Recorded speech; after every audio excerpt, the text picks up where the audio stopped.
Fiction and reality. New stories, new ideas. Little Beth Entertainment.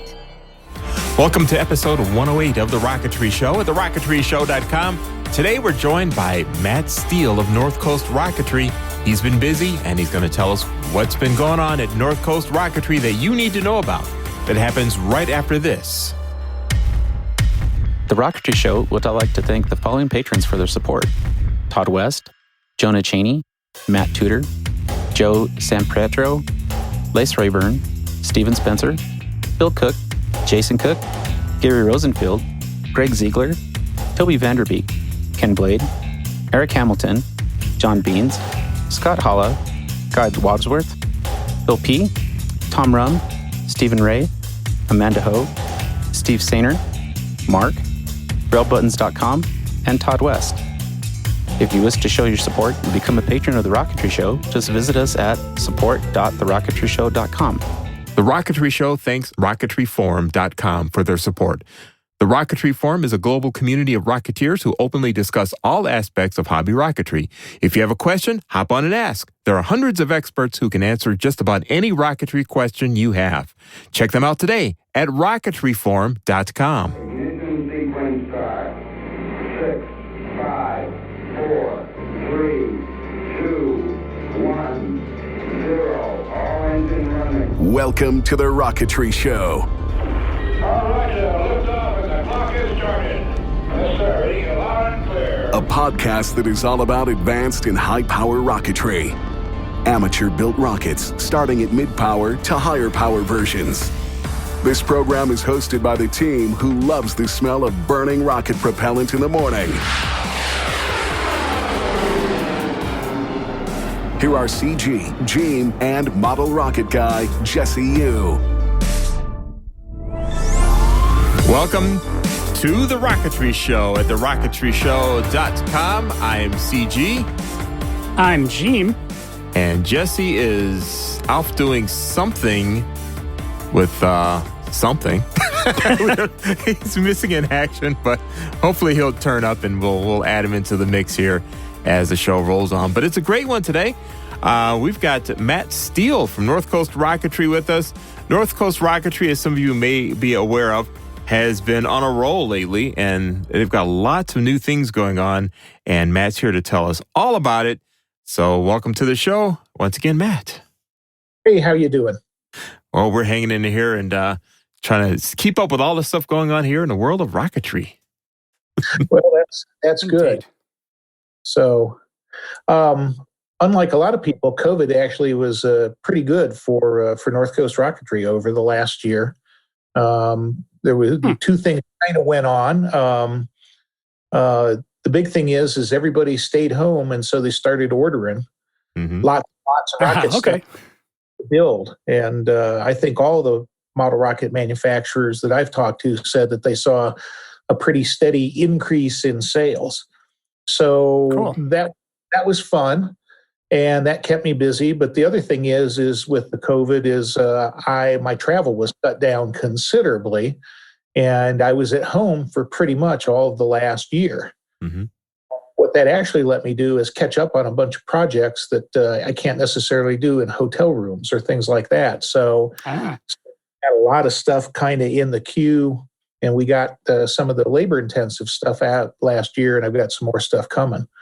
And probably the biggest beneficiary last year was finishing off the final tweaks that needed to be done on the F-117 model.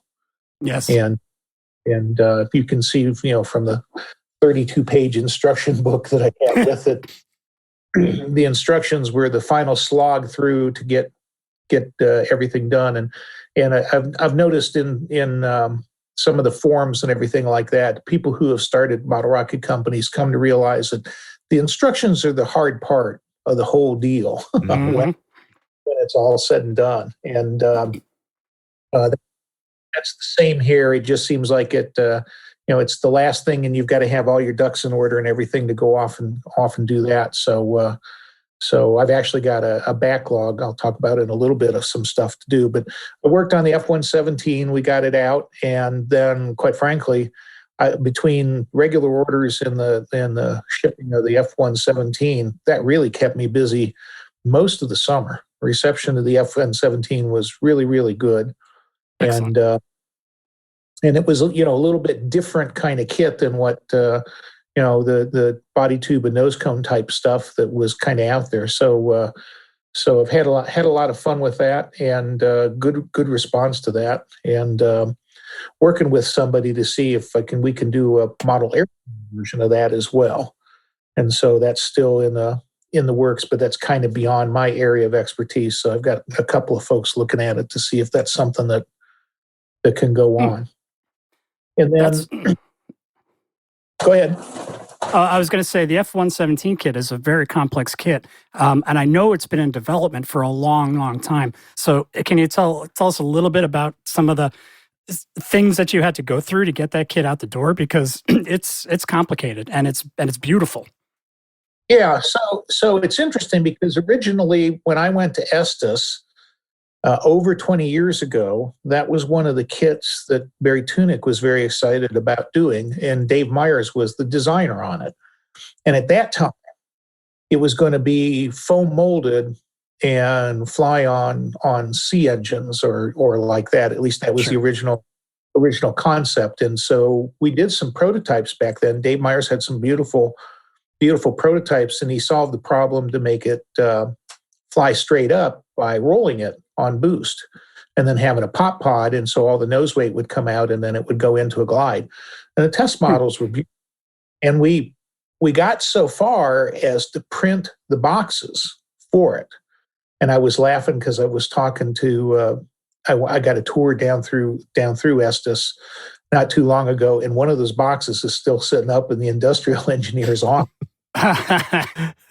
But we ran into problems with the foam mold and ended up never doing that. But I always thought that was a really, really cool kind of project. So about 5 years ago now, I called up Dave Myers and I said, let's go do that F-117, but let's do it in balsa because we're not going to pay for foam tooling or anything like that. So we worked pretty much for about 3 years to get it into shape to where it needed to do. And one of the big thing is it's got a vacuum formed kind of top to it. You build basically a flat wing and then put everything on top of it.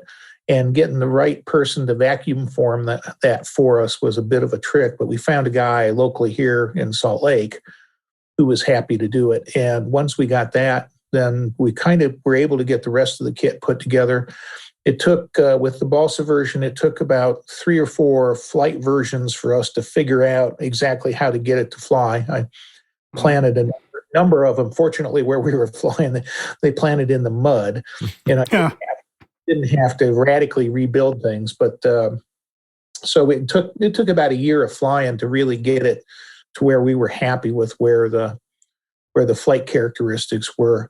And then it's got a lot of balsa wood in it. So then getting it all the balsa wood cut and everything like that. And I had been using Bill Sandin at Balsa Machining for all my Northcoast parts for years.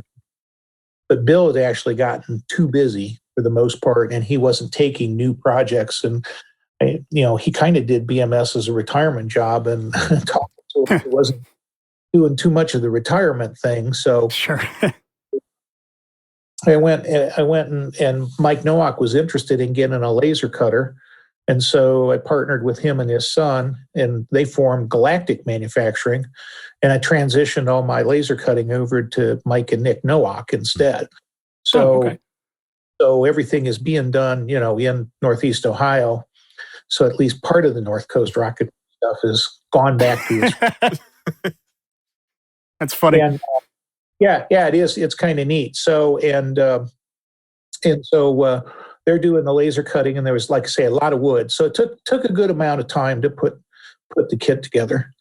So the other thing Mike at Galactic is doing is he bought a rather nice 3D printing resin machine. And I had a whole bunch of 3D parts drawn up by Josh Tischert for a big Javelin, and I had actually flight tested and everything like that. The original concept that I was going to do for that 3 or 4 years ago was to have one set of 3D printed parts made up and then make molds and then make resin parts out of those and cast those and mold those. And when Mike got his machine, and it's a high quality resin machine, so it's not the heat up the plastic and then this is actually a resin with an ultraviolet cure and everything like that. The part quality was so good, and we started looking at all the things I was going to have to do the resin casting. Even though it was expensive, we decided to go all the way in on the 3D printed parts. Mm. So it kind of shifted. A lot of them. There's a lot of, because there's 12 fins, and then there's a boat tail, and then there's 3 interstages. Yep. And then an adapter section in between and a nose cone. So there's a lot of parts. And we played around with the baseline resin that comes with the machine, and had done all the parts, and I built a really nice model and everything like that. And I took it out to the salt flats, and it was the only place where we could go fly last year without the danger of fire hazard in Utah. Right. Took it out there and had a beautiful flight, and I have twin chutes on it, and it's coming down, and it landed on the salt flats and proceeded to shatter itself. Really. And we had known on the cylindrical sections there had been some issues with fractures or cracking. We had even cracked some parts just in shipping. And it's like, well, we knew this was going to be an expensive kit. I cannot release an expensive kit that goes back to kit form. And the landing wasn't that hard. Granted, the salt doesn't give you much forgiveness, but a normal landing, those parts wouldn't have been in much better shape. So I worked with Mike, and we worked with the manufacturer, and there's a toughened resin. Mm. And it makes a little bit different parts, and so we had to go in and tweak it. But it's much, much less brittle and less resistant to cracking, particularly in thin sections. And so we redid the whole Javelin last summer and fall to get it to where that it would fly and stay together. And it's not a cheap kit. I mean, it's listed for $499, and I don't make big money on it. To the point where my dealers, eRockets and Apogee, don't have it because I can't afford to give them the margins. But the big thing is it's out there and it's available. And I've always joked that since I brought Northcoast back after the Estes years, I really only want to do kits for me and 100 of my closest friends. I mean, I've done the 3-fin nose cone stuff, and some people have asked about me bringing this kit or that back from the old days. And it's like, no. I'm really more interested in going forward than kind of looking back for the most part, And so the thing behind this Javelin, and Josh did such a good job on designing the parts and everything like that, is this literally is a $500, almost an Estes E2X kit. Because you actually spend, to put this kit together right, you actually start by painting everything and then put it together. And you don't need to mask anything the way we've got it all put together. And so you'll spend some time sanding and priming the tubes, but the parts are really nice, and it goes together amazingly quick. So on one hand, I have the F-117 that takes a good amount of sanding and a good amount of building and everything like that, and it's definitely a skill level 4, a skill level 5 kind of assembly project, but the Javelin is it goes together. You'll spend as much time painting it as you will actually building it, and so it's really fun, and it's a huge model, so it really, really looks impressive out there. So we got that out the door. Now, the reason that we ended up focusing on the Javelin is that was a forerunner. Is I've announced a couple years ago, again, kind of with the same scheme, that I was going to do a big SLS model. Yes. And I had all the parts made and everything up and 3D printed, and had actually started on that one. Actually had started to make the molds, and we've decided to transition that to 3D printing as well. And And but it put everything kind of on hold until we got the problems on the Javelin figured out. Okay. We've got the problems on the Javelin figured out. So there is an SLS based around the 2.6-inch tube in work, and probably will be out before Christmas this year. Oh, I can't wait for that because I remember seeing a picture of it. I think there was like a prototype or something, and I was like, "Oh, I can't wait! An SLS, an Northcoast Rocketry SLS, that'll be great." And then it just sort of disappeared, and I didn't want to ask about it because I figured it's whatever's happening. But that's cool that you're doing. So you're going for some of the details with the 3D parts because the Javelin, the detail on those 3D printed parts, because I was taking a look at it, is incredible. I mean, it's just, it's like there's the rivets where the fins fit in. The mounting points are in there. All the little details are there, and it's really looking cool. Yeah, like I say, it's an exquisite kit. And again, it cost me a lot of money, and I won't ever sell too many of them, but I don't care because I got what I wanted. And so I can share that with other people, and they can go off and do neat things as well. But I mean, it's a model that meets my standards, and that's the fun part of it. And so the SLS is the same sort of thing. Is when it comes out, it'll be right, it'll be fun, and it'll be the best, the best that I can do with it.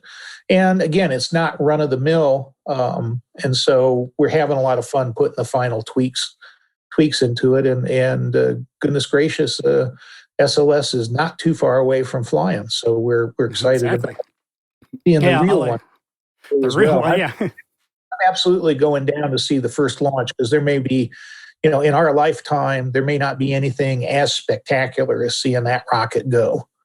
Right. I was too young to see Saturn V.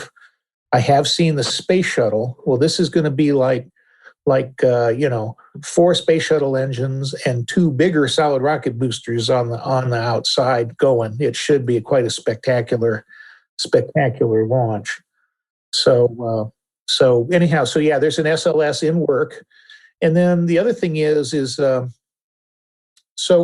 know the price for the Javelin is high. A $500, model rocket kit is definitely pushed the boundaries of what's out there. Although I will tell you is that Mike and I kind of have an internal bet of how many we will sell, and I had kind of a threshold number of where the break-even point is, and I'm going to probably win on the over number when it's all said and done. It's really been fun to see the number of people who have been interested in it and then step forward and have got it and understand it's not for everybody. So one of the other things is 10, maybe 15 years ago, I did a bunch of Quest designs for Bill when he was at Quest. This is before he went to Aerotech even. And the Planet Pro is still one of them that's still selling. So I've had the fun of being able to do designs for Estes and for Quest, besides all the North Coast kits. And I went and did, based on the Quest Nike fin units, I did a smaller Javelin because I've always liked the Javelin. Sure. Around the E50 tube and the Nike fin units and everything like that. And so I actually have almost ready for release a North Coast version of that kit. Built in cool. But that'll be, it actually will be a little harder to build because you'll actually have to do a little more building on the kit. But I've done a 3D printed adapter. The Quest Nike fin units come in it, and then it's got a Black Betty nose cone, which turns out to be almost exactly right for it. And it's got a 3D printed adapter. So it's got a couple of 3D printed parts in it to really make it nice without driving the cost up. And I'm just in the final processes of putting that all together. So there will be a smaller version that'll fly on 24 millimeter motors. And it's cool. Still 4 foot tall or whatever. I mean, it's still a nice size model. And so that, like I say, that was just kind of fun because I had that prototype I built for Bill sitting around in my shop. And when the big Javelin got done, I said to Mike, so you think you can scale some of this and I can bring that other one back. so that's in the queue as well. And then I have a very creative. So one of the things is I like to push my skills, and I like to do things that are different. And so one of the things I played with is I have a model that's based on the ATACMS missile. And there's a really creative, colorful paint scheme I found online. And so in this scheme, it uses a full body wrap. And I hadn't done much with full body wraps, but Steve Crystal, my friend, had. So this kit is, think of it as a very colorful Big Daddy almost. It's kind of short and squat, but it has a 3D printed tail cone in it, and that. But you pretty much, you do very little painting. You're going to paint a little bit on the nose cone, and then it's going to be wraps and vinyl cut. And this one's actually going to have wet decals to top it out as well. The Big Javelin has wet decals as well. So I've got that coming out, and you'll see pictures of that shortly. Both the Javelin and the ATACMS, I'm working on the instructions right now. So it's right around, I have all the parts in stock to make the first run of kits. So having the time of being at home has let me, like I say, play a little bit with some things. And so this is, like I say, the first kit that I think really deserves the full wrap treatment. And it's turned out really nice, and it's really colorful. I don't know if I haven't finished the instructions. I've run the sims, but it flies really high on an F, and I'm a pretty lazy person, and I don't know if I'm even going to recommend G's for it because it gets up and goes. But probably will ask me the right delay. I'll put the G's in and say, okay, but be prepared to go a long ways after it because it flies high. So wow. Say that's kind of three of the things I've kind of got in the work. And then the third one that'll be out at National Sport Launch for sure is that I brought the old Northcoast Corporal back. Oh, nice. A couple people asked me about it, and it turns out I still have some of the decals from 20 years ago. Jeez. And so, but I re-engineered it with through-the-wall fins and everything, and I have one of those sitting here. The instructions are actually started on that one that'll be out, and it's not ever. This is the fourth version for North Coast. You can tell I really like it. It's not ever been maybe a huge seller, but it's always sold okay. When we first did North Coast, I think in the 88 or 90 catalog, there was a 1.8 inch diameter version of it, and then I scaled it up to the 2.6 inch tube, and then there was an Estes version in the works, and then I brought it back again because it's just such a nice long flyer. So I've got that. So some of the stuff, like I say, I will bring back, but mostly because that was just one of my favorite flyers. And I built this new one, and it's sitting here, and it's like, yeah, I really like it.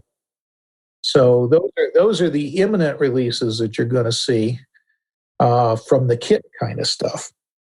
Nice. Then the other thing I've been working on, and again, this has been 3 years in the works, and that is I have a new version that's in beta testing right now of the Adrel altimeter.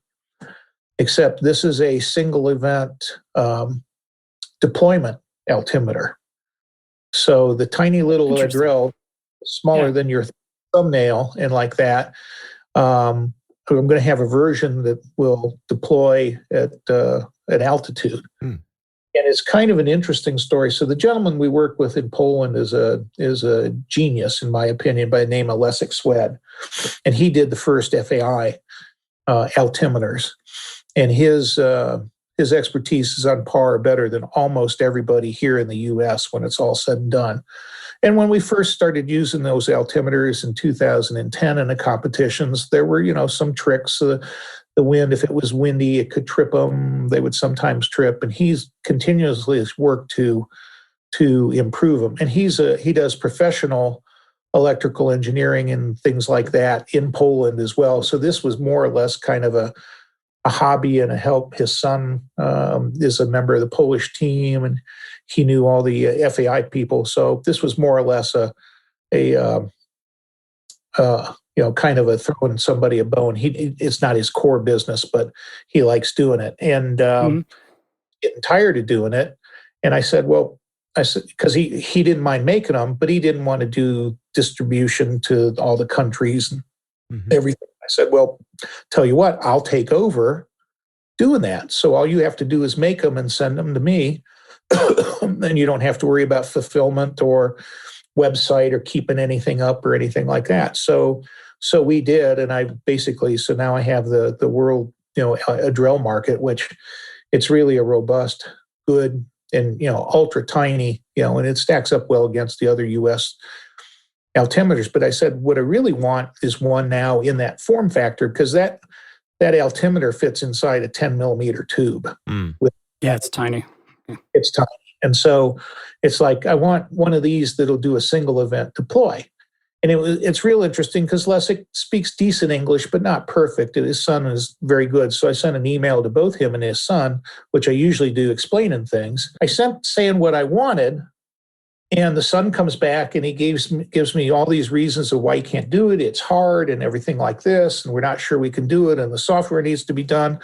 And the next day I get 2 form factors from his father, who has figured out how to do it and wants to know which of the 2 ones would work better. Nice. Wow. He just loves a challenge. So we've been in the process of beta testing that, and the big interest for this year is NARAM is having a D Super Rock event, and there are some really good engines. They're D 2.3s, but they're plugged with no ejection. Well, turns out this will be perfect for it when it's all said and done. So I'm getting the last parts of the instructions done so we can announce the release. And we did some beta testing and didn't quite understand. And so somebody flew one and it ejected on the ground.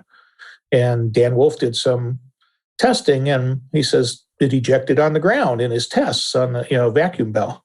So I sent an email to Lessig and he goes, "Oh yeah, you're not setting it right." He says, you've set it at 0% altitude. That means when it's on the ground.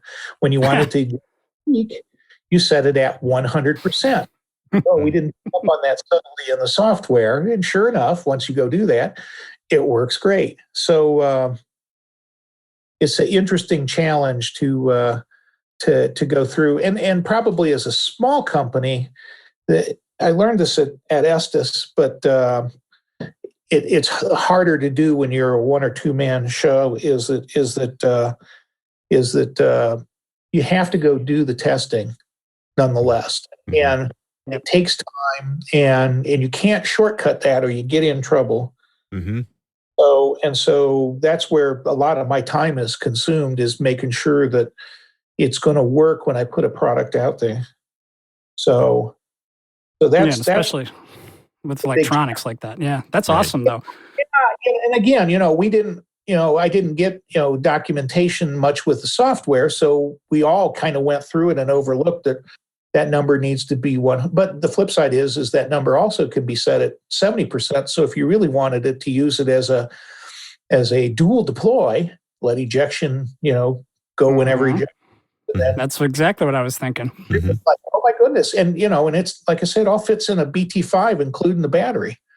So it's about, the whole thing probably is the size of a AA battery and about in diameter and about a length and a half of it. So we were talking to Matt Steele from Northcoast Rocketry, and he's telling us all the great new things going on at Northcoast Rocketry and things you can pick up or eventually pick up.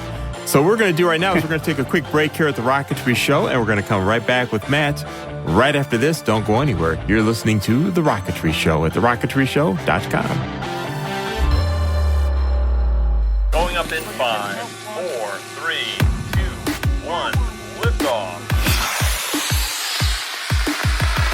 From Little Beth Media, a new podcast on model rocketry, with build techniques, model rocket history, interviews with industry insiders, stuff for beginners and longtime model rocketeers, everything from low to mid-power. The Model Rocket Show, with me, the Rocket Noob, at themodelrocketshow.com or anywhere you download podcasts. It's time for Serious Rocketry. Serious Rocketry since 1998, providing the Rocketeer with great kits, motors, supplies, and more. They have lots of products in their ever-growing web store with fast shipping, wide selection, and courteous service. You can also check out the amazing and popular Serious Rocketry kits that harken back to the days of fun-to-build detailed kits that are more than just 3 fins and a nose cone. And, Gene, you've been snooping around, and what did you find? Always. It's one of my favorite things to do is check out Serious Rocketry's website. Well, there's always a good selection of kits from all the great manufacturers. There's parts and all the accoutrements that you need. But, the one thing that's been really exciting in some of the, sometimes if you don't feel like launching a high power rocket, you want to go smaller. You want to fly in the park or something. They have the complete line of Quest Q-Jet motors in stock. That goes all the way from the A34 all the way up to my personal favorite, the D20. They have D16s, C18s. These are all 18 millimeter motors. So if you want a little bit more punch for your Estes rocket, or you don't want to go very high, but you do have a Jones to fly on a rocket, if you haven't flown a Q-Jet, a Quest Q-Jet, I strongly recommend that you give these a try.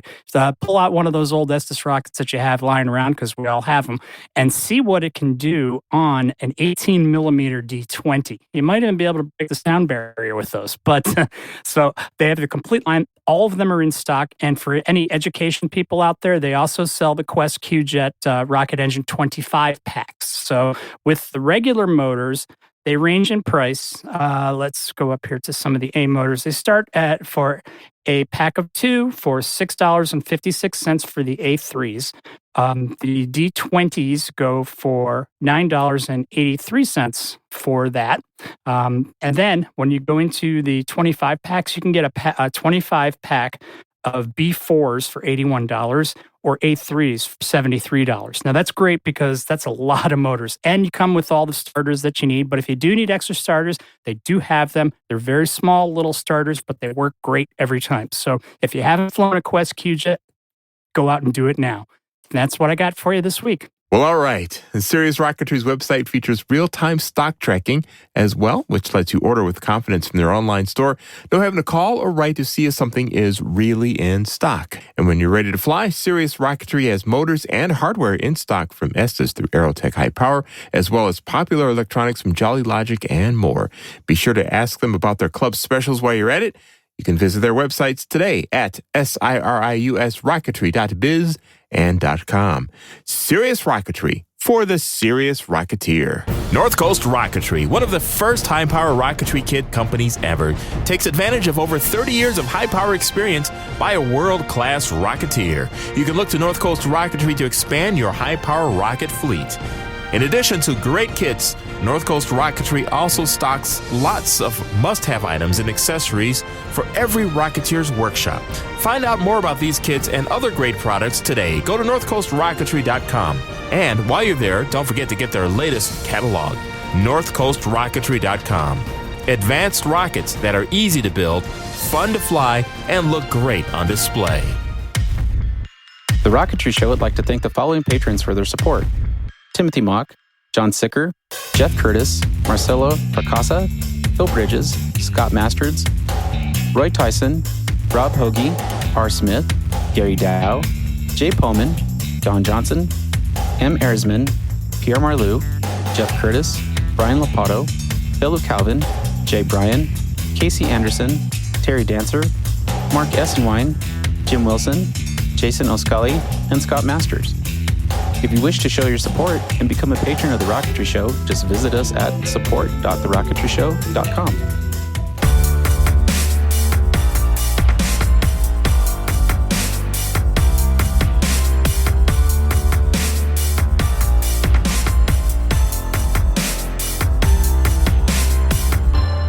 Welcome back to The Rocketry Show at TheRocketryShow.com. We're talking to Matt Steele of Northcoast Rocketry, and we're talking about all the cool new things going on at Northcoast. And real quick, before we jump into some more new things, I'm going to rewind just a little bit because I know you've done a lot of rocket research over the years. And one of the things you mentioned was the kit with boat tails. And I've been curious for a while.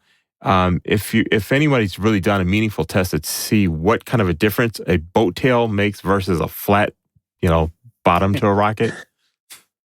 So the answer is surprisingly a lot. There really is a lot of wind tunnel data and actual flight data that suggests that boat tails indeed do reduce the base drag when it's all said and done. And, I first got excited about that back on the old Estes Sprint kit, because that was supposed to be high performance with the elliptical fins and the elliptical nose cone, and it had the boat tail, which was a booger to make. And I am willing to bet that 50% of the people didn't make it very well and screwed the joint up and added more drag than they ever saved when it was all said and done. But properly done, you do see a reduction in the drag and that from it overall, and we do that where possible a lot in the FAI models in order to milk the maximum amount of performance out like that. So you definitely do. Now there's some cases where if you make them too sharp, they don't necessarily give you the same benefit as a gradual slope. Got it. And somewhat depends on the speed of the rocket and how you're flying as to what that number really is. But they do. And it again goes back to one of the things I wanted to do was a 3D printed one, because I hated making that paper boat tail, on the Estes kit. And the paper parts, whether they're a transition or a boat tail, never seem to work, just right. Or at least I could never get them to work just right, and it was always a frustrating part of an otherwise good model build. And so the ability to go do that in 3D printed was a unique, challenge to go do. And it's interesting. So again, I have the part that's on what's going to be the model is going to be called a Scorch, but the part that's on that model is the 4th generation of what we did with that boat tail. Again, Dave Myers, I had to do the work. Dave was one of the brilliant designers at Estes that I worked with. And besides the F-117, he did the Sweet V, he did the ARV Condor, he did a number of the Cox models, just a brilliant designer. And he doesn't necessarily need to do it anymore for what little cash I pay him, but he likes the challenge. And so he also did, for the North Coast, he did the X-stand, for example. Oh, okay. So I mean, and the bushing design and everything like that, that's all his. And so he loves doing, those kind of things. So we started working on this boat tail project, and it was like, okay, I've got a nice boat tail, and for some models that will work just fine. But what if I want to do, save a centering ring? Can I have a forward centering ring 3D printed in it, as well? And we played with that, and most of the systems that turned out not to work very well. But okay, we figured that out. So, but I do have I had it originally as the aft end was open, and we figured out we could close the aft end and make that the aft centering ring. So that worked out really well. And then we said, but not all my designs, want to mount the fins above the boat tail. I may want to mount the fins in the boat tail. So the first iteration was just a series of slots in the boat tail, and then the fin tab would go down and touch the body tube. And that was all good, but I've gotten so spoiled to the self-aligning nature of my North Coast kits with the slotted rings that it's like, I don't like this sloppy fit. You could go off a little bit like that. So we actually ended up on this Scorch model. It actually has pockets molded in. So the fin tab goes in, and it's in a box inside the boat tail. So there's only one way and one angle that the tab can go in, and you glue it in, and it's strong as I'll get out. And then that box, the bottom of the box sits up against the motor tube, and so everything is all bonded together, and it's strong as I'll get out. But trying to go for additional elegance, and so the big challenge for 3D printing is to re-envision and re-look at how things are done, not just to replicate the old way things are done in 3D printed plastic. I mean, that's, at one point in time, it used to be everybody machined everything by hand and nobody did anything for CNC. And then slowly it switched over to everybody does things by CNC, and you can't even find a shop that'll do things by hand pretty more, professionally, maybe as a hobby guy will, but there's a different tact to how you go design when you go design for that kind of material. And I'll give you a real life example is that we were making what eventually ends up being part of a very interesting space telescope. And we had some very big blocks of laminated carbon fiber. And big blocks, I mean 6 inches thick and 6 inches square. And those were then machined into basically round edges that would put a round telescope in a square box. And we went to an older gentleman who machined all the parts for the first 5 or 6. And then somebody at the buyer decided that they were going to go save some money. So they went to somebody else and they broke all the parts. And these were expensive parts. These were like, $80,000, $90,000 a block. And he ruined all of them. And so we went back to the older guy, and it's like, no, this carbon fiber, it's not like steel or aluminum. It's like machining wood. You have all these laminate layers in it. Mm-hmm. And the guy who broke them, so there's a big hole in the center that one of the bolts goes through.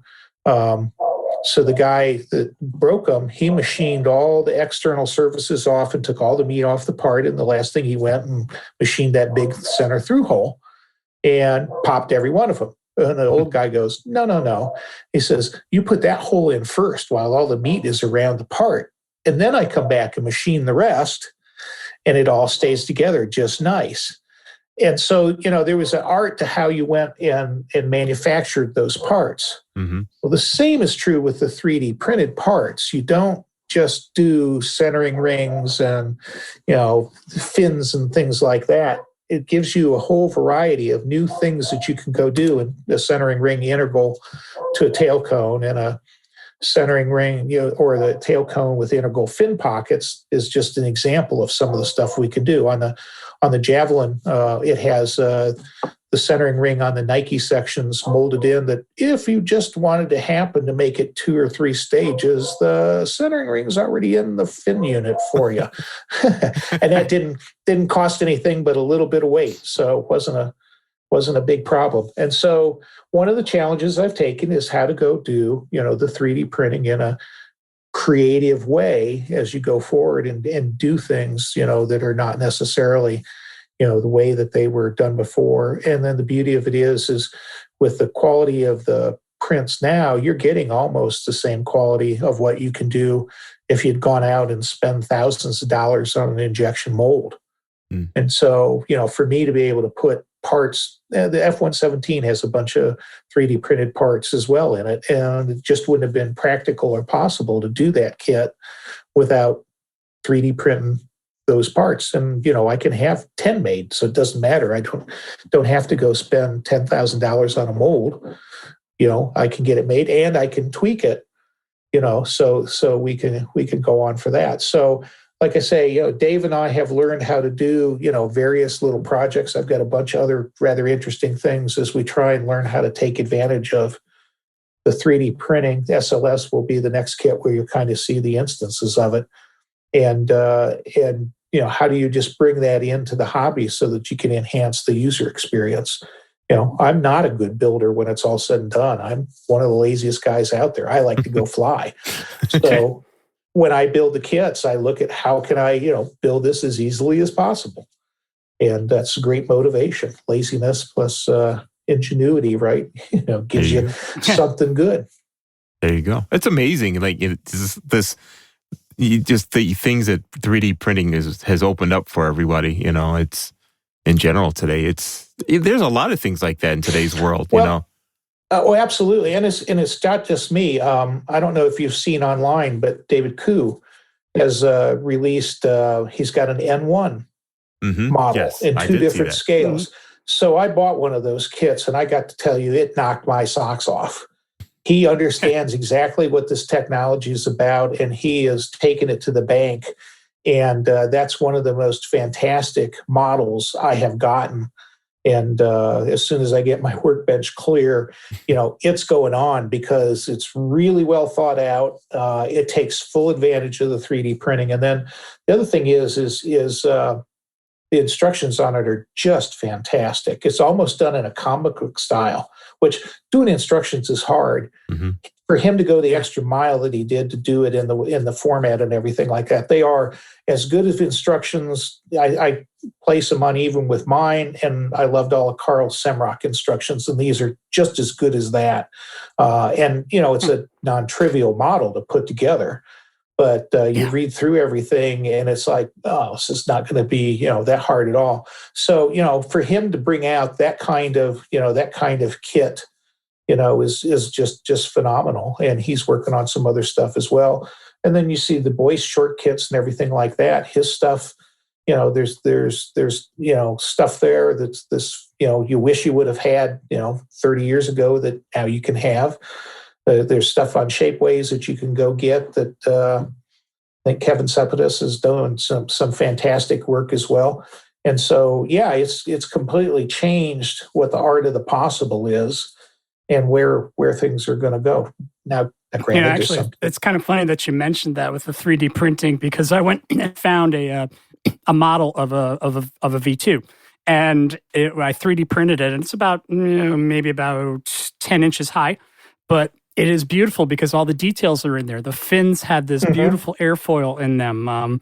They've got all the little nooks and crannies and the thrusters on the side. Everything is like, all the parts are there, and it's a 3D printed rocket. Now, granted, I had to put a lot of nose weight in the top end of it, and it's a little heavy, so I have to fly it on a bigger motor. But it's a great model, and it's just, I was amazed by all the details in that. And that's just from my Ender 3, which is just your basic thermal 3D printer. But some of the stuff, and the kids these days are with the generation that's coming up, I've noticed they're very much into SpaceX, and SLS is coming, and they're all getting excited about the moon. So there's a renaissance going on, and I'm watching how these kids are engineering stuff, and it's great because they're flying rockets, they're understanding it, and they're doing different technologies. So they're using newer stuff, like you're doing all that stuff. These kids are learning about that while they're still kids. God only knows where the hobby's going to be in 20 years if they keep up with it, because they're all in, just like we were. So it's like the next generation is all absolutely. And not only that, is they've already, I think, our generation, and I'm an old fart now. I mean, we're all very familiar with subtractive machining. And, like I said, I bought parts before there were even CNC. But the new group of kids that are coming in understand additive manufacturing as one of the tools in the toolbox as well. Yes. And they come, and it's, it's not just the hobby. We're hiring a lot of new engineers at Aerojet Rocketdyne.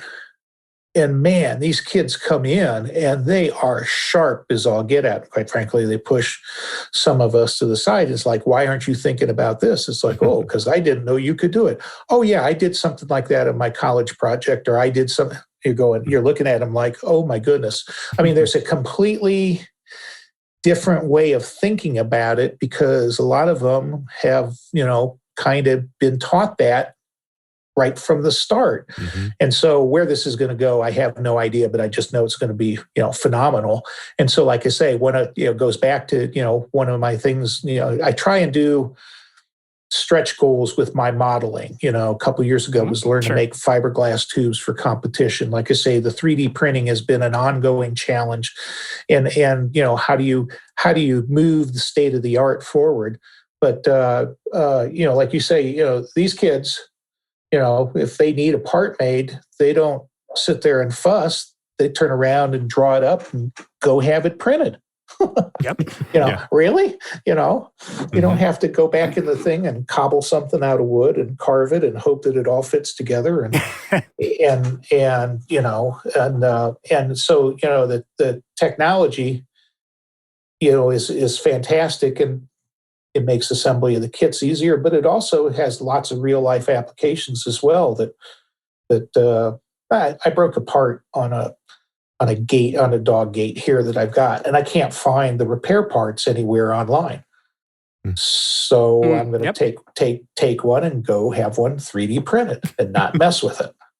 There you And go. even if I have to pay somebody to do the CAD work, it's still probably cheaper than throwing the gate away or, band-aiding it up with something that's a kludge. So yeah, it's exciting. It's been fun. Again, there's some challenges on how you go, design, particularly printing round parts in what is basically an XYZ machine. There's some challenges. Mike has learned how to make his machine work very efficiently, and there are, like I say, some things that you realize you need to do to make sure you get round parts and not oblong parts out, and wall thicknesses and like I say, the different materials and the different print orientations will give you different ideas of where the detail is. But the ability to go put the detail in, like I say, we put the bolt heads right in the fin brackets because you could. Because you could, yeah, exactly.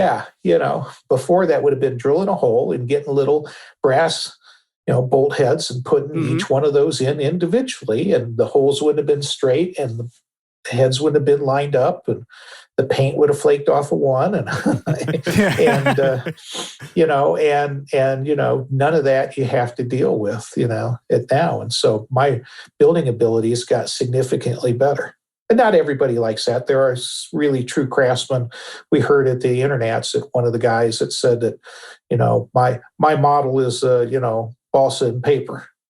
And it's like, well, that got surpassed by the fiberglass guys doing the fiberglass molds 30 years ago. So, okay.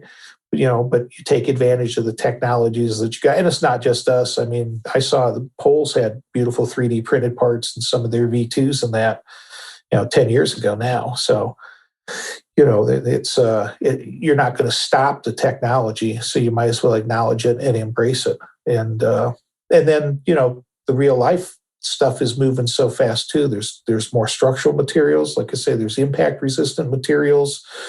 And the beauty of it is all that's coming to where you can have one in your house, right? Mm-hmm. Yep. I have a 3D printer. It's not a professional level one, but it's good for doing rail guides.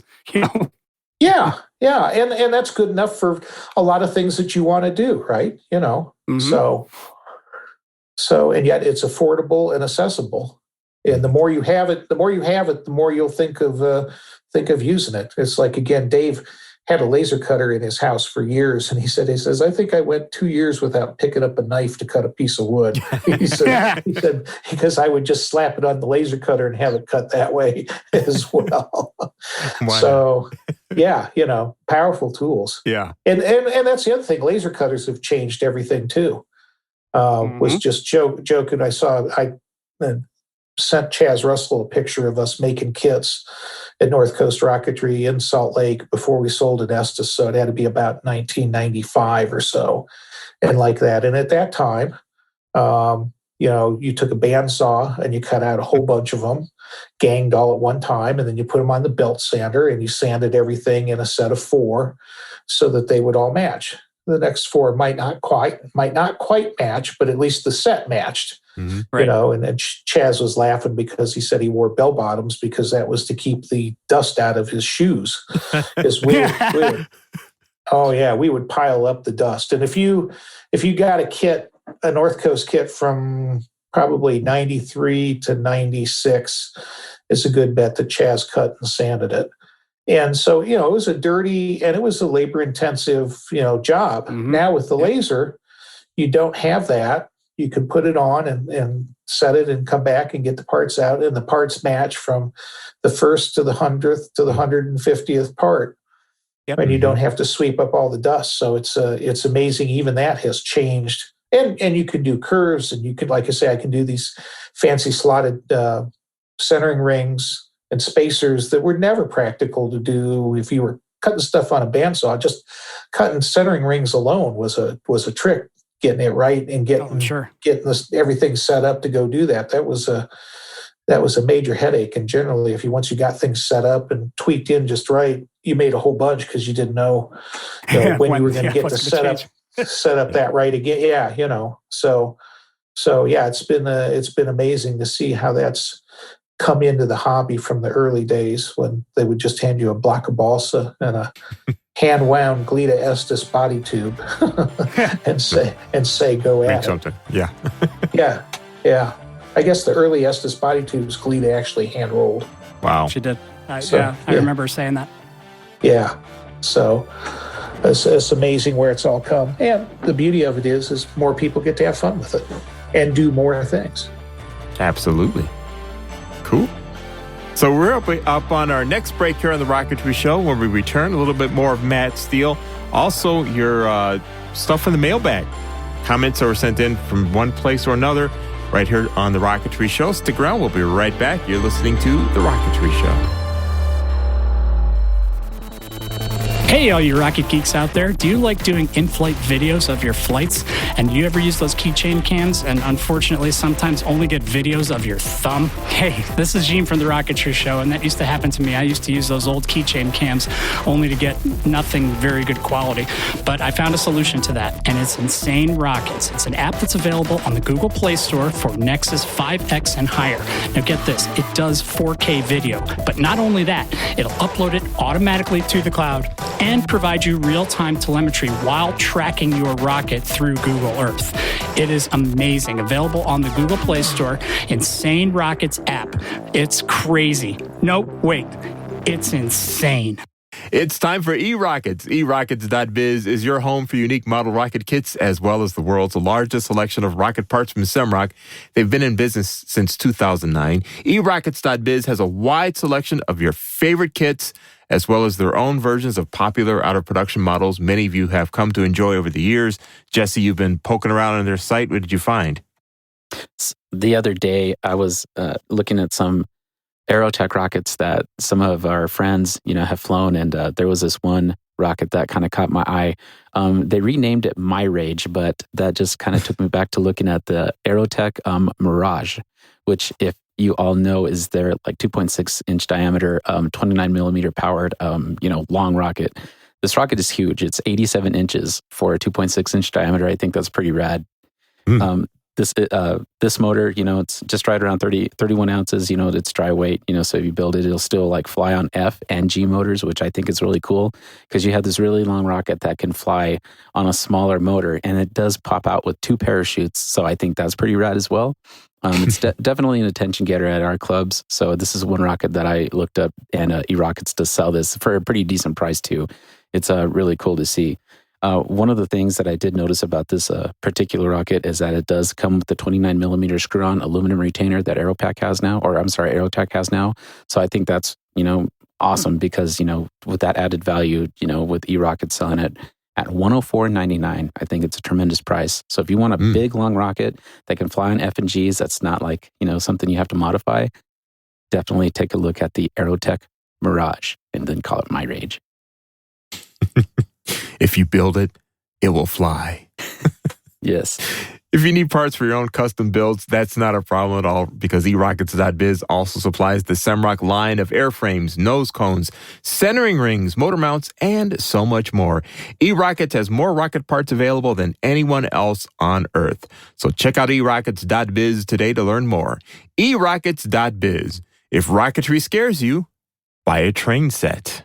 Lock Precision Rocketry manufactures a full line of high-quality precision fit components to meet your building, repairing, and customizing needs. Lock Precision believes in making rocket kits as light as possible while maintaining the strength required to fly with commercially available motors. Lock Precision offers a wide range of rocket kits from the 1-inch diameter Lock 1 series to high-power rockets reaching 7.6 inches in diameter. When you visit lockprecision.com, be sure to check out their Performance Series kits featuring such designs as the Black Brand 10, the Caliper ISP, and the 3.1-inch diameter Iris rocket. All of Lock Precision's performance kits comes with everything you need, including pre-slotted airframes, high-grade precision-cut plywood fins and components, as well as ripstop nylon parachutes, rugged shock cords, polypropylene nose cone, and instructions. The name Lock Precision has been synonymous with mid and high-power rocketry for over 30 years. Check out lockprecision.com to find out why. Lockprecision.com. Fly higher. Fly Lock.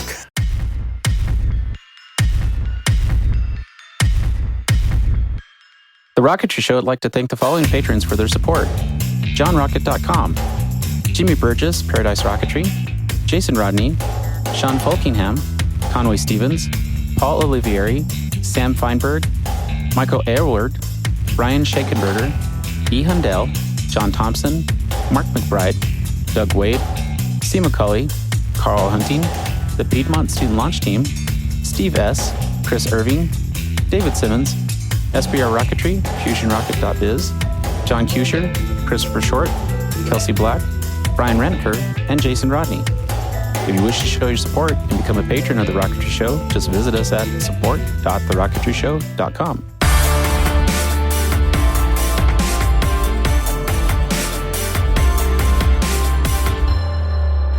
Welcome back to The Rocketry Show at TheRocketryShow.com. We are talking to Matt Steele of Northcoast Rocketry, and we've had a lot of fun talking with him this past hour or so it's been great.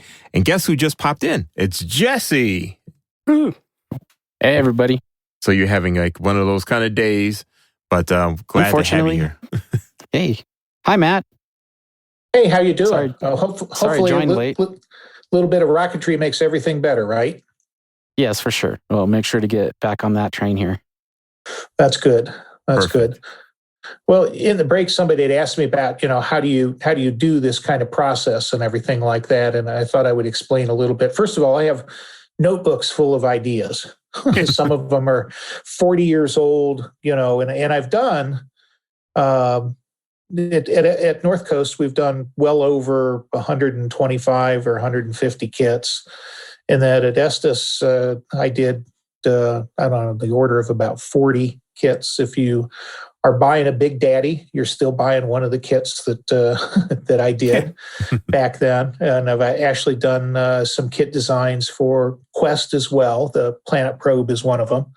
And so I like to say, I have notebooks that I kind of keep designs in and ideas in and things like that, and always have many more designs than even stuff that I have time to work on to go do. But generally, it's kind of funny because I'll just kind of get hot on a project.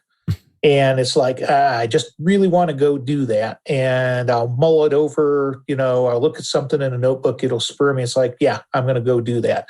And usually about 3 weeks, I'll kind of get everything built in the prototype and see if it really went together the way that I thought it was going to go together. And generally on all of that, I'll hand cut everything and make templates and kind of get an idea. Mm-hmm. And if it gets to that point, I'll go out and test fly it. And if it's something I'm still happy with after about 6 weeks, because sometimes you fall in love with projects and you fall out of love with projects. And, where it's like, it didn't quite work out the way, and I'll stick it on the back. I've got one, I swear I've got 4 different versions of it sitting here in the workshop that I still can't quite make work, and it's like, but I know now how I'm probably going to go make it work, and it may come along, but it'll end up being different than what I thought. And so the product development stuff is always literally like a journey. Nothing starts and finishes like what you thought. And so if I get a good product design, then I'll move it into kind of a pre-production sort of process, and I'll get usually 3 or 4 sets of parts cut. And then I'll go build a prototype kit with the quasi-production parts and make sure everything is the way that I want it to do. Mm-hmm. And to kind of go through and get an idea of what the build process and instruction flow will be. And I'll go usually fly that model as well. And then if that goes good, then I usually will take one set of parts, and I usually don't need to send the instructions, and I send it off to a master builder. I've got a couple people who will build stuff for me for displays. Jeffrey Kerbel was my favorite, but he passed away. But I could just hand him basically a box of parts and one picture, and he would go do it. And then usually from the flight model, I'll get the final decor, or at least an idea. And when I don't have an idea, I think Doug Schrocks is one of the most brilliant guys out there in terms of doing stuff. So I hire him to usually do all my artwork. So everything that you see on the Northcoast sites for the kit designs and everything like that, that's all Schrox's work. And one of the nice things about Northcoast is I've done the big corporate thing. I've done the big deadlines. I've done the, sell millions of dollars of model rocket things, when I was at Estes. I don't need to do that anymore. This is more for me and my friends.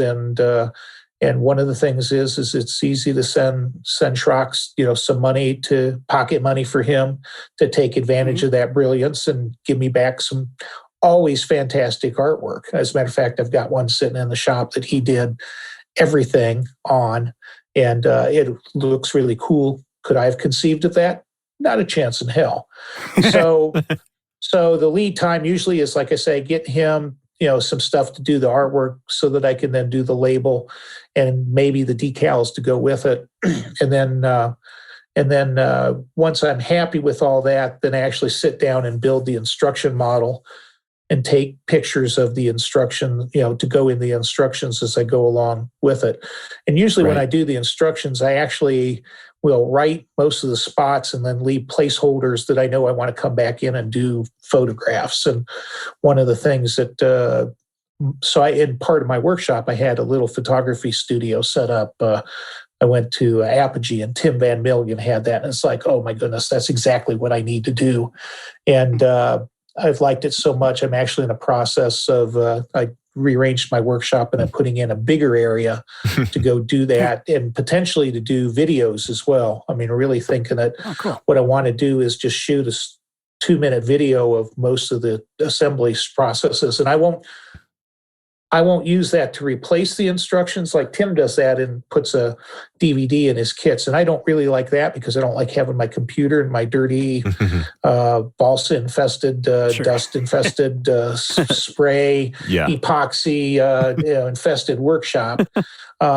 Makes sense. But what I found myself doing with those is I would, go in, watch a part, go back and make something. So I'm going to make those available on YouTube, and that's my whole goal, is to up my video content over the next year. And then I'm not necessarily good at that, but my son-in-law turns out to be a whiz at that kind of stuff, and so he gets a little pocket money to to go, do that as well, right? Yeah, and so it's kind of a spread the wealth sort of thing. And then, like I say, then I'll make usually a prototype kit and put it all together, and then make another prototype kit of just the parts and photograph that. That's usually the last photograph that goes together, usually because I forget something and have to do that 3 or 4 times.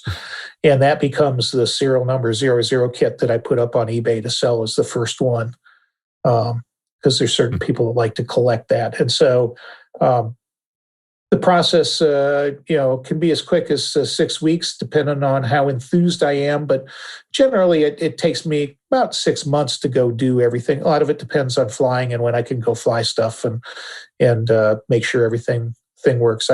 So one of the cool ones that Dave did for me that has been kind of sitting back for 6-7 months is one that I just finally got a chance to go out and test, because the weather hadn't been good. But it's actually a 3-glider deal that my working name right now is Triad.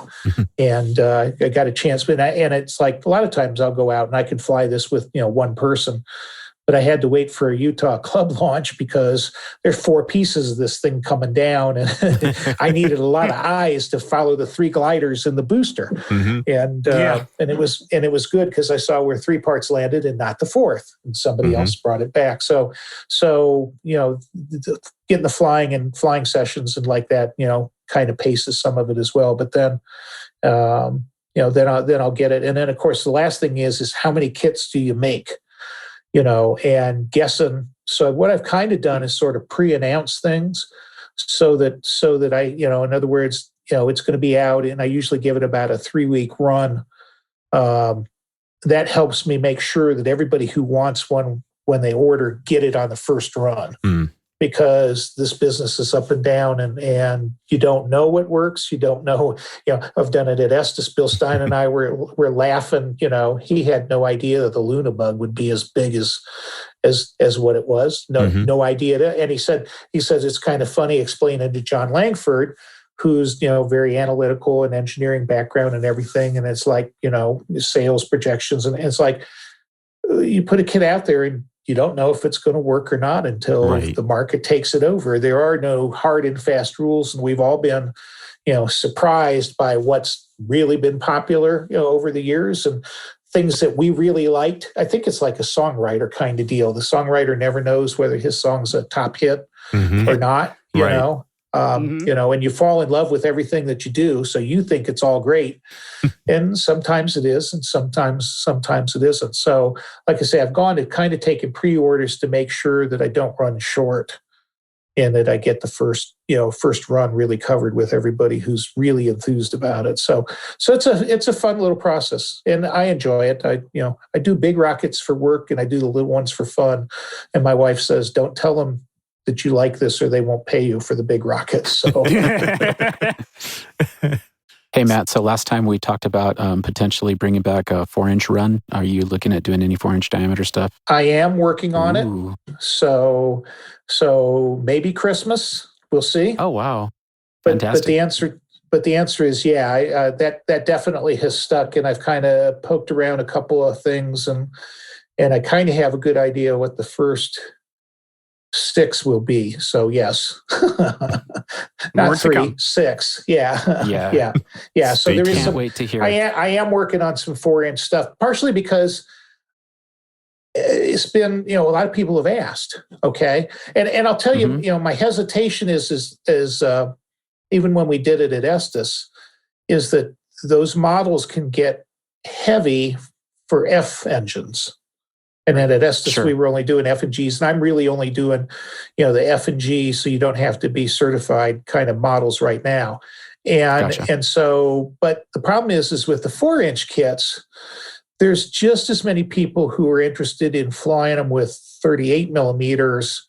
I mean, 29 millimeter H's make all that stuff fly awesome, but not everybody, likes that. And almost everybody would like to go to 38 kind of deal. So I can tell you right now that there's going to be a setup where those kits will have the capability to do 38 millimeter and 29 millimeter. Gotcha. Ooh. So and exciting news, man. Seriously. I think I've got an elegant way figured out how to go do that. And so I have one more detail to work at in my mind. But like I say, that's kind of been what was holding back, because everybody loved, for example, I tell you, the Phantom 4000 is going to come back. Oh, it may come back as 4 fins this time instead of 3 fins. Oh my gosh.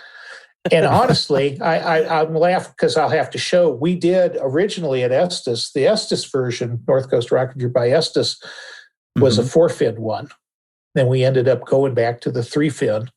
But I haven't decided on this one yet how this is going to be. But that one's definitely one that's coming back, and it'll be upgraded and and that's like I say, that's a nice flying one on 29 millimeters.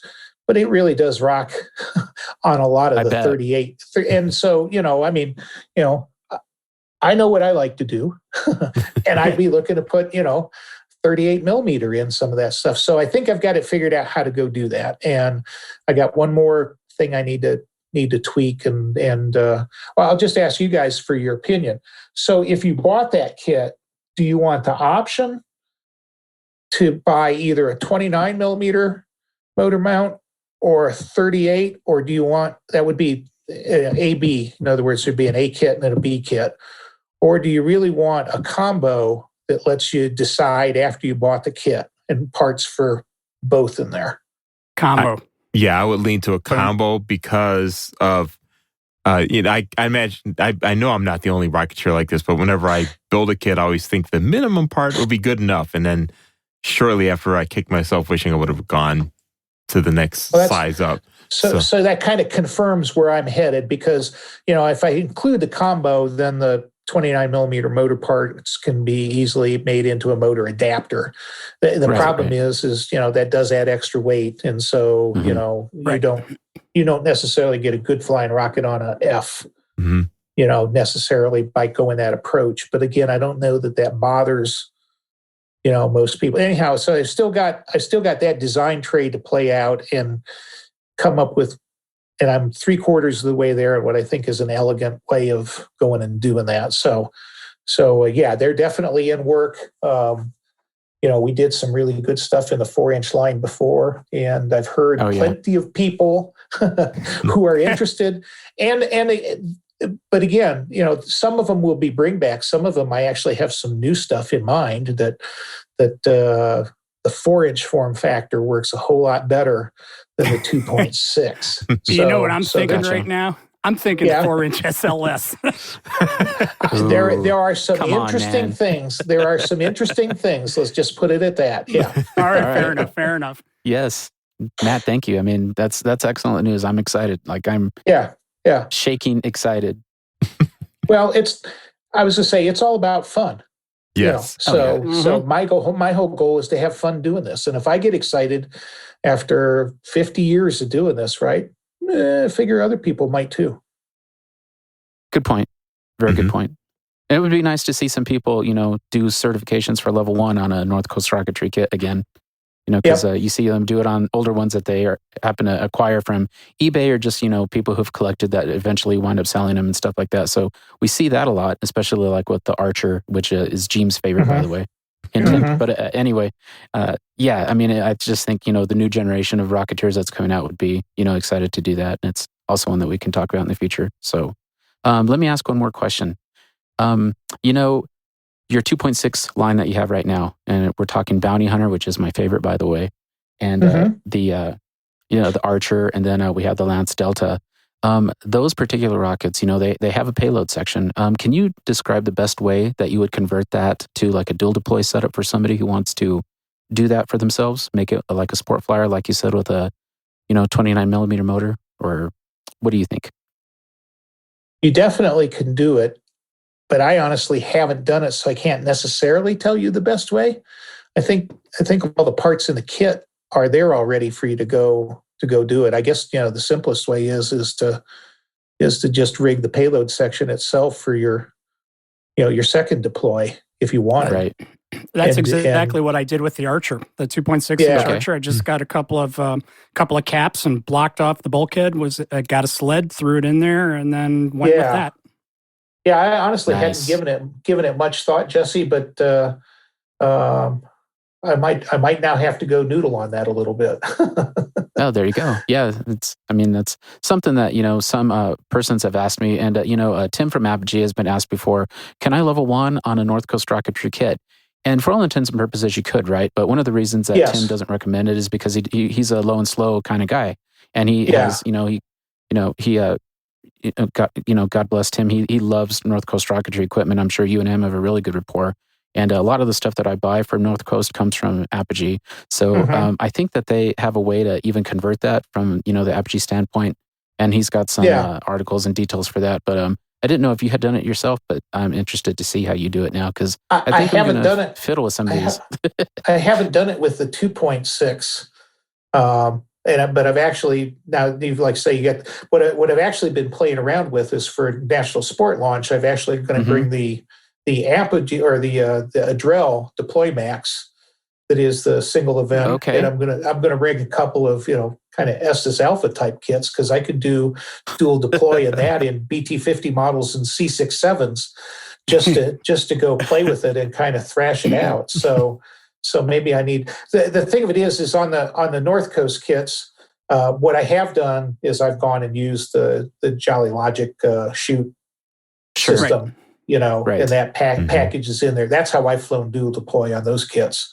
When I've wanted to. But going back to your other thing is the North Coast kits are good for the 29 millimeter H's. I don't recommend them because it's just not my target group. But if somebody will ask, it's like if you fly, something that's say under 200 Newton seconds average thrust, those tubes will take it and everything will work, just fine.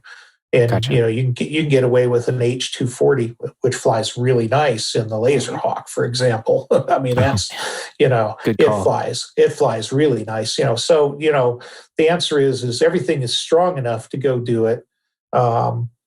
Just that I haven't set things up where people necessarily would do it. But if I go to the 4-inch line, you're right. I mean, we we sold a lot of Phantom 4000 HDs that were not only good for that, but I had that was strong enough to go fly on 54 millimeters. I flew I-200 in one of those. It was just absolutely phenomenal. And so, yeah, like I say, I've had a lot of people, ask, and I think that, we're getting definitely into a whole new group of people looking to do level ones. It's been fascinating to see. I think part of the outcome of this COVID is, we've just gained a lot more Rocketeers, and now they're looking about what is the next thing that I go do. Hot Their nozzle next steps, summer. for sure. Hot nozzle summer all over Twitter. Hot nozzle summer. Yeah. There you go. Yep. Well, thank you, Matt, for the insights. I appreciate it. And we're looking forward to the, what you got planned around Christmas time and even later if that happens. And then, of course, if you're going to be at NSL, I will see you there, sir.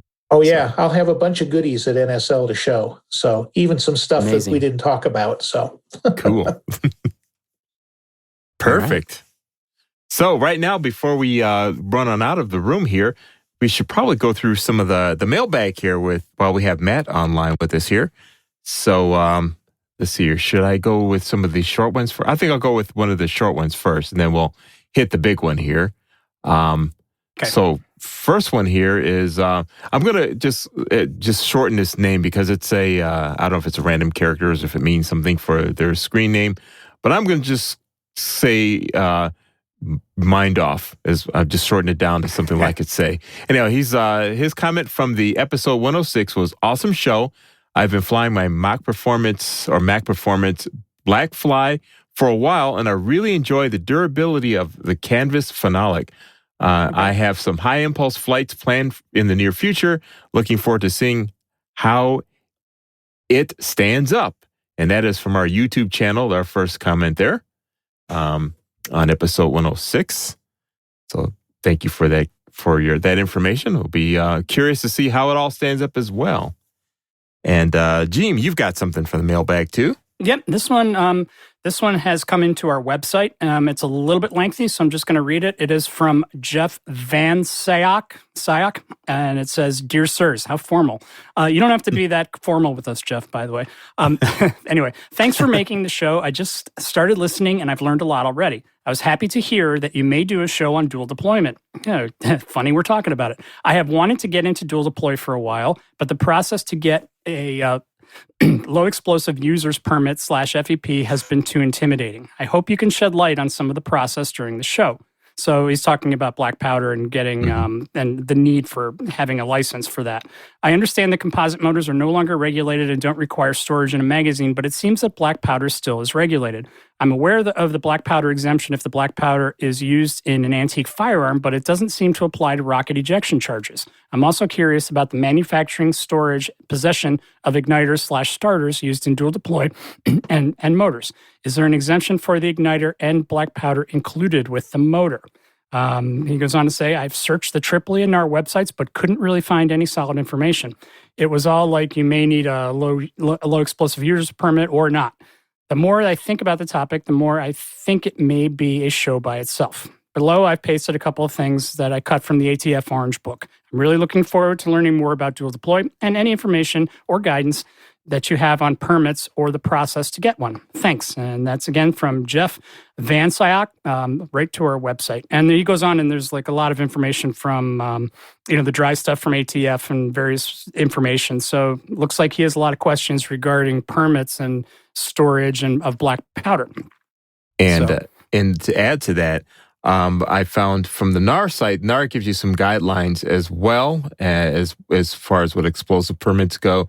So go to nar.org and you can look at all the information they have there, which is good stuff to know about as well.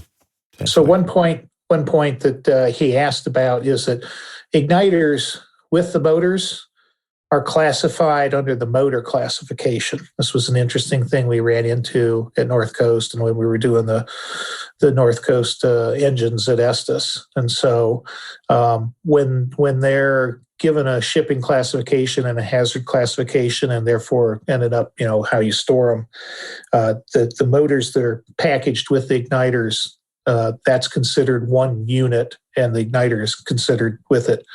Where it gets tricky is if you have spare igniters, or, there's a good market Estes had, as well as everybody else, selling extra igniters.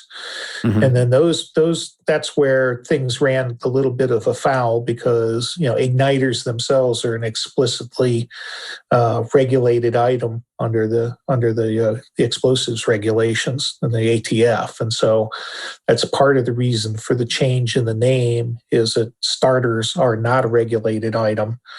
And so that's a move to try and avert the comparison between the two. Mm. So, the igniters or starters, or what you're using to light the motor, depends a lot on whose it is and what it is. Electric matches indeed are regulated for the most part, but there's some that aren't, depending on what they do.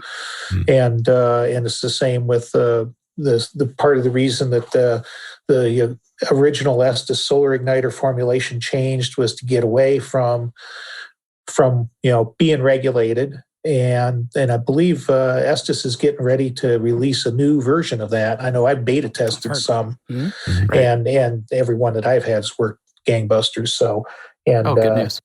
And that has a formulation that's more exothermic, but is not a regulated one, and so it will still be a starter technically under the eyes of the law. But that whole area has a lot of gray, and it's the same with the black powder type stuff. Is that there are some exemptions. Again, the black powder that Gary includes with his reloads, for example, or the Cesaroni reloads, that's all evaluated, and so that's all under one classification. But when you start messing around with it separately, then you start running into some different forms of regulations. So it's take care of what you got in the package, the original package. That makes life much easier. Yes. And there are some websites where e-matches to use for dual deployment charges, like Matt had just mentioned. They're not regulated based on the formula of what's on the match head.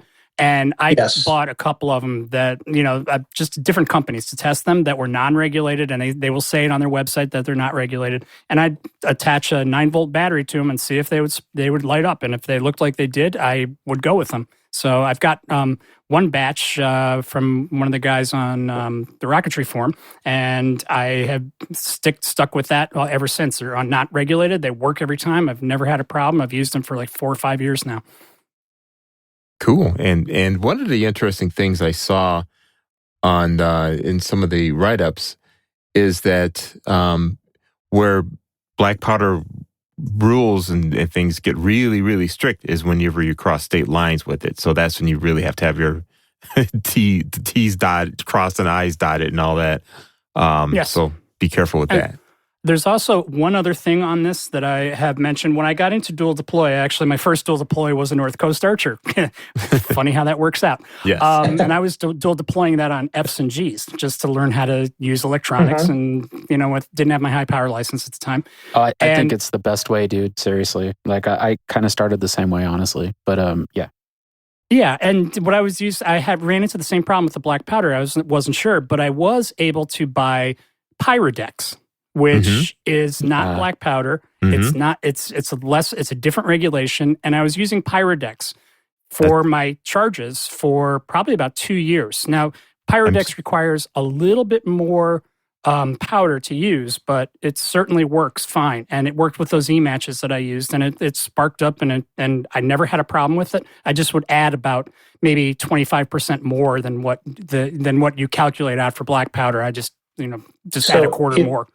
If you use Pyrodex, you have to keep it contained and compressed more Absolutely. than black powder. If you just use it as a 1-for-1 equivalent for black powder, you stand a chance of it not initiating or like that. It needs to be tamped in tight, and it needs to be contained to work, or you'll suffer a failure. Absolutely, and I'd stuff it down with wadding and then tape over it so I'd get that compression. Yeah. And I've been using Pyrodex the whole time with my level 1 stuff, and I use centrifuge tubes, and if it's like half full, then I'll stuff launch wadding in there and put the cap on it really tight, and that does the trick. Yeah, where I drill a hole out the bottom of the centrifuge tube, and I put the starter in, drop the leaves out, and a little dab of hot glue on the end of it, and push it down real quick and seal up the hole, and it works fine. Yeah, then it works well. It needs to be an intimate contact. And like Yes. I say, you can't have a lot of space between the grains. Right. So, so that's how I've been getting around with, although, I'm not sure how long. My supplies will probably last me another year or two of the Pyrodex to figure out how to get more. Well, at some point I was able to purchase 1 pound of 4F, and that's the max that, and I have had that for about a year now, and I'm still not done with it. So you don't need a lot, and it'll last for a long time. A while. And you don't want more than a pound. Exactly. Yeah. If you have more than a pound, then you want it in a magazine. So yes, that's when the low explosive users permit comes into play. Yes. Okay. Good info. Yes. Hey, I got something I got to share with you guys real quick. Oh wait, we have one more email to get through. Oh, one more message to get through, which is a short one, and then we can wind down with all that. And this is from John Gavlik from our YouTube channel again. Oh yeah, hey, he John. says, "Yes, do a live show with Zoom. The time has come." Well, I'm possibly working on that, John. There's something. Awesome. Twitter is abuzz with this hot nozzle summer, briefly, which is a bunch of college age or younger people are getting together, and they are so excited about SpaceX and other things. And Joe Barnard has sparked a lot of this from his stuff when he went out and did his went out to FAR and did a video, live streamed a video of his level 3 attempt. And it's like on fire right now. And I'm part of the group, and I've thrown out there, would you guys be interested in doing a live Zoom that we could talk over stuff? Because I'm a level 3. These guys are asking all these questions about everything. And I think we might be putting that together with the Rocketry Show team. It's something we're working on.